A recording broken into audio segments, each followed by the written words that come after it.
If you are looking forward to starting a new business from scratch, here are some pro tips.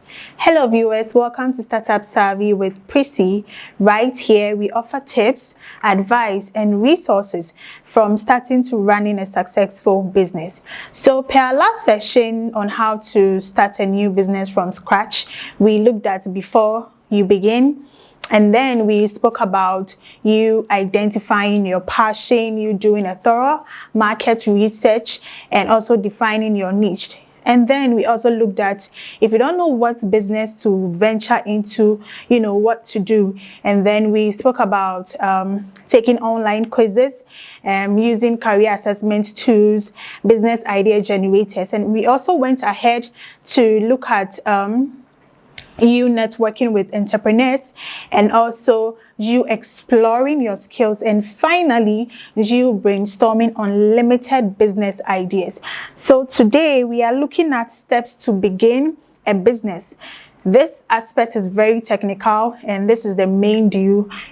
This is where the actual entrepreneurship journey begins. So the first step to begin a new business is to develop a solid business plan.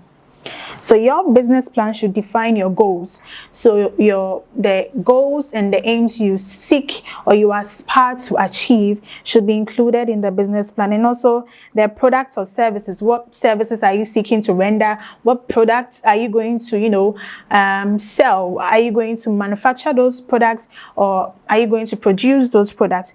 And then your competitive analysis. The competitive analysis is about your SWOT analysis, your strength, your weaknesses, the opportunities and threats. Okay, and also you need to develop a marketing strategy. How are you going to reach your target market? What marketing channels are you going to use? Are you going to go in for paid advertisements where you pay some influencers or celebrities to do the adverts for you to promote your brand and all that? Are you also going to do some billboards, posters, flyers? Are you going to do door to door? Is it going to be organic and all that? You need to factor all these things in your business plan. And also a business plan should have the financial aspects. That's a financial planning. That is, you need to estimate your startup cost, the cost that is going to be involved in running your business, and develop a pricing strategy. So you need to look at what pricing strategy are you going to use. Are you going to use a psychological pricing, geographic, the penetration pricing, the value-based pricing, the price scheming? What exactly price strategy are you going to use? Are you seeking to maximize your profits, or you are seeking to be like the government and just render services? And also you need to project your revenue and expenses. So the expenses are the costs involved in generating the revenue and the total income you're going to generate from your business. So a solid business plan should have all these things inclusive. The second step to take to begin a new business is to register your business. So I'm going to use Ghana as a case study. Okay, so in Ghana here, business registration is done at the Registrar General Department, and then you choose a business structure. You need to decide on what kind of business structure are you looking forward to do. Are you going to look at the sole proprietorship? That is a business that is owned, managed, and operated by a single individual, or you're going to look at a partnership with a minimum of 2 people and a maximum of 20 people. Or you're going to also look at the limited liability company, where your personal assets are not affected should your company go into bankruptcy. And then you also choose a corporation, which is a legal entity and authorized by the state to carry on operations, 2 or more companies coming together to operate as a corporation. So you need to decide on which business structure best suits you. Okay, you need to consider the legal and financial implications of each. The cost involved in establishing a sole proprietorship is not going to be the same for a partnership. Okay, so you need to factor all these things. Then the next thing is to reserve a unique business name.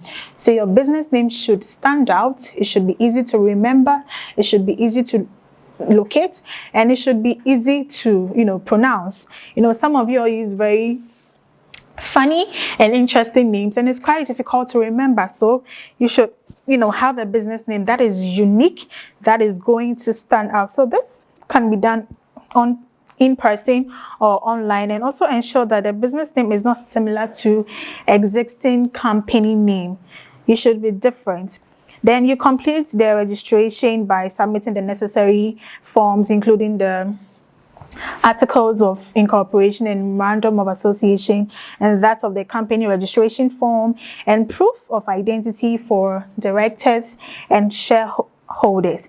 The next step too is to obtain the tax identification number.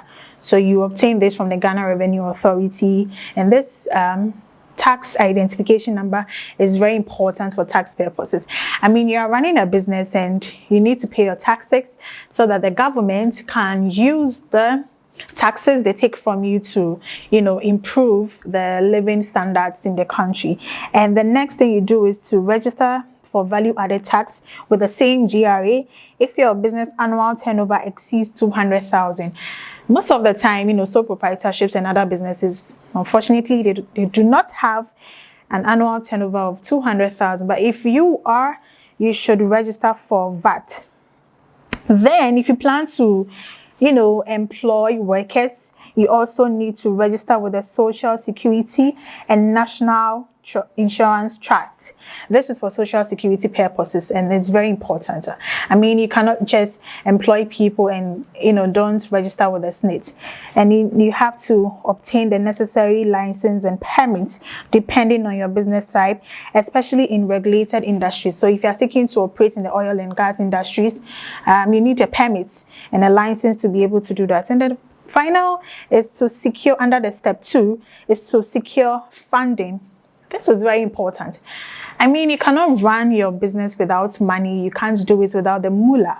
You need the money to be able to run your business. So you explore financing options like your personal savings, loans. So with the loans, you should have collateral, and then you should have a good credit history or credit score, and then you should have a guarantor. Okay, so depending on the financial institution you go to, you should have all these things in place. When it happens like that, you would be able to secure a very good amount of loan. And you can also look at investors or grants as well. So the third step is to open a business account. I mean, most businesses in Africa or in Ghana hardly separate their business finances from their personal finances. So it's vital for you to open a business bank account. So this will help you keep your business finances separate from your personal finances. Do not mix the two. The profits you are generating from your business, do not mix it with your personal finances. You need to track every expenses, track every revenue coming in, the inflows and the outflows.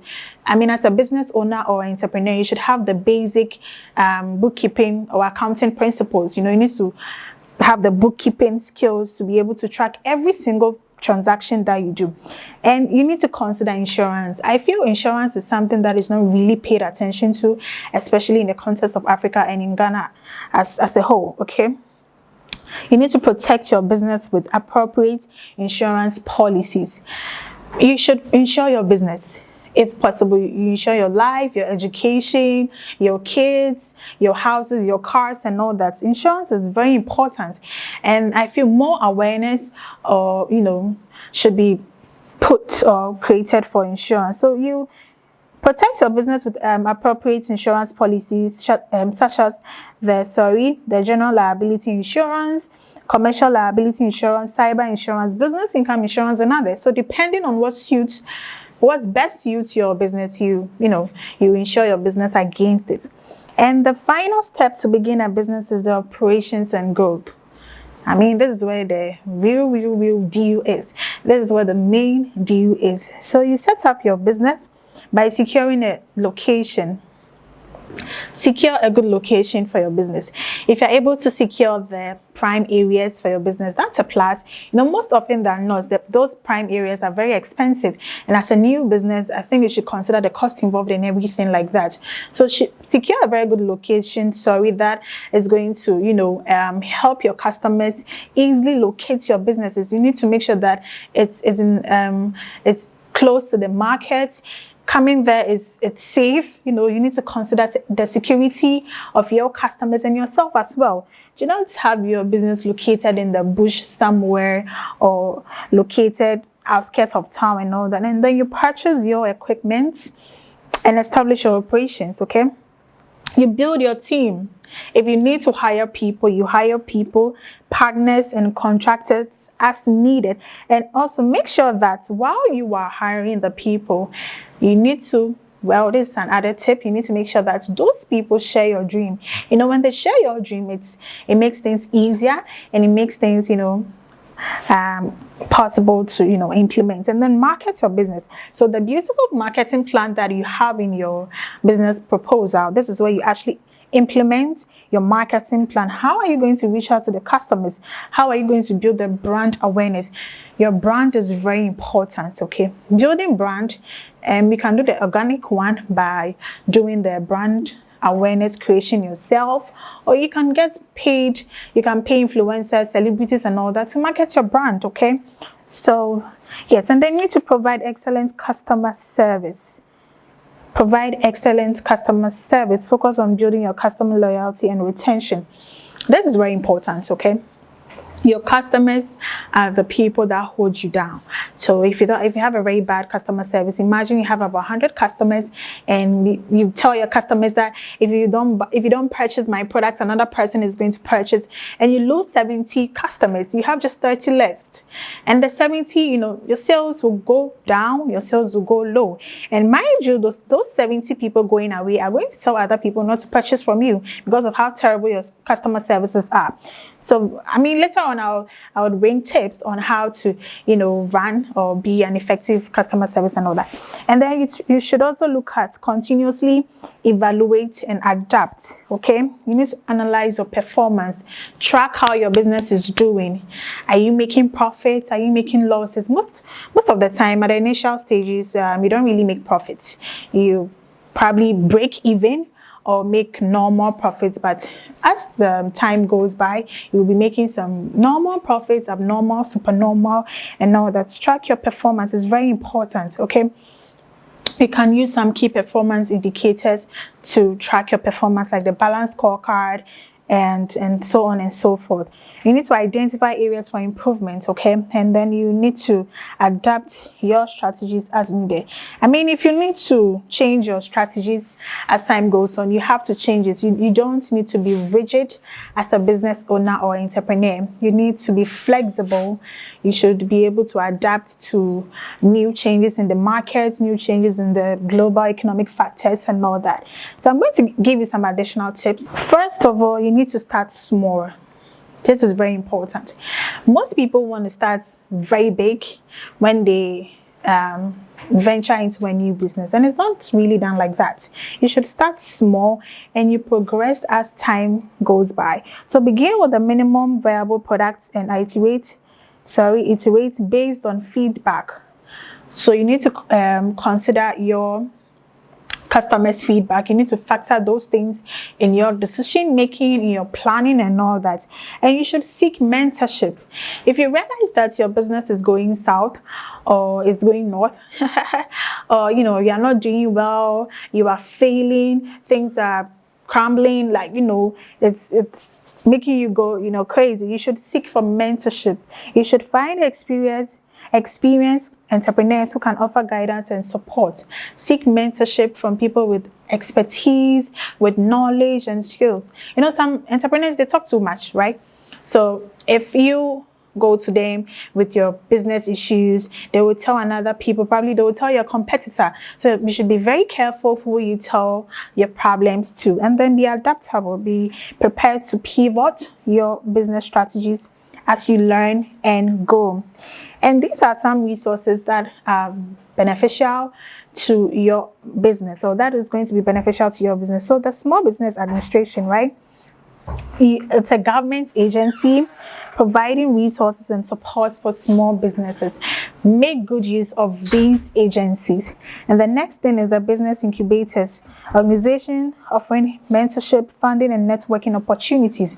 Make good use of these as well. And then you should take online courses. You can use platforms like the LinkedIn, Coursera, Udemy Learning offer business related courses like business management and financial management. As a business owner, you need to have the basic knowledge in business management and financial management, because if you do not have that, trust me, your business is on the way to doom. Your business is likely to collapse, and I do not want that for my viewers. I want to see you prosper. I want to see your business grow and all that. All right, so I hope that with all these pro tips I have given you, that or those promising business ideas sitting comfortably in your mind would finally come into fruition, or would finally be fulfilled. Okay, so start that business now. Thank you for joining our media. I hope you enjoyed this amazing session, and I hope to see you again. I would like to know how your business is going after implementing some tips I have given you. My name is Priscilla. I hope to see you again. Bye.